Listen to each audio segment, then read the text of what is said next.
Thanks, Ray. Fight on. USC, go. Well, hi, everybody. My name is Andy Geyer, and I'm standing up here today because I've been lucky enough and fortunate enough to have met and then become good friends with what I call my WWF, the wonderful Willcoxson family, since just a little over 40 years. I first met Jimmy through his brother John. I met John through a mutual friend. Oddly enough, we're on our way to the racetrack, if I remember right. But when I first was invited over to that wonderful home over at 8015 Blue Lake Drive, I walked in. I was immediately met with just warmness, friendliness, how you doing, made to feel welcome at home. It's been that way ever since. And then I met Jimmy. He came bounding down the stairs. You know, Jimmy was always bounding up and down those stairs. And John introduced us. We shook hands. He said, "Nice to meet you, Andy." And I got that first look at that Jim smile, which I'll never forget. And then we just hit it off right away, just from the start. We both think we knew a little bit about sports, and that led to some lively discussions and some debates, and yeah, we'll see about that type of deal. Yeah, it was never an argument. It was never mean-spirited with Jim. But we had our share, and I always look forward to talking to him about that. And we would always end with a "see you soon," handshake, and I'd see that smile. And it was like that with Jim and I over the years, over the many years. Every time we'd get together, sometimes it'd be 6 months had gone by, and first thing we do is catch up on family. And in those early years, how's Kobe doing? And I met Kobe, he was about that high. Now I've seen him grown into the man he is today. Makes me feel good. Now, you still got that catcher's mitt, guy? You love that catcher's mitt.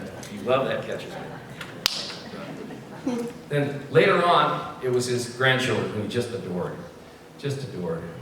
And then we'd get together, and of course we'd talk about the latest sports, what's going on. We knew our little exchange of opinion, and he was opinionated, but he wasn't mean-spirited. But anyway, we always just enjoyed seeing each other.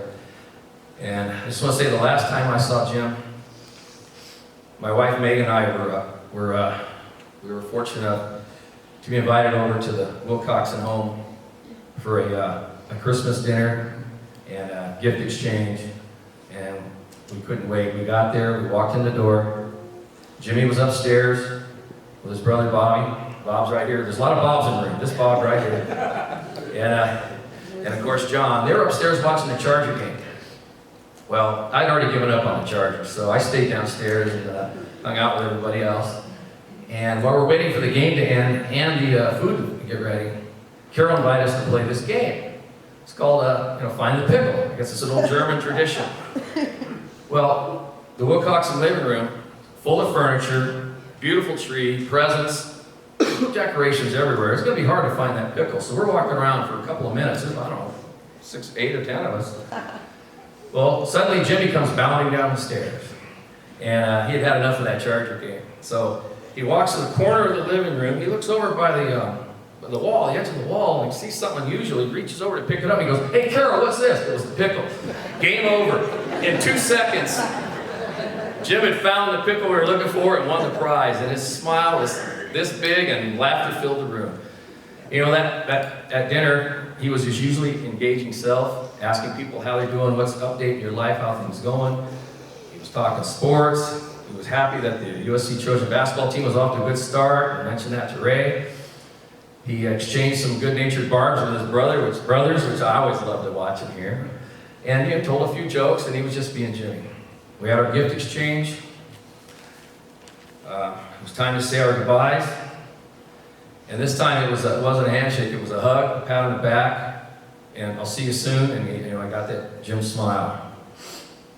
So I'll always remember Jimmy Willcoxson for his friendliness, his big warm heart, his positive attitude at all times, his love for his family, and of course that big, infectious smile that could light up a room, could warm your heart, and will always remain right up here in our minds.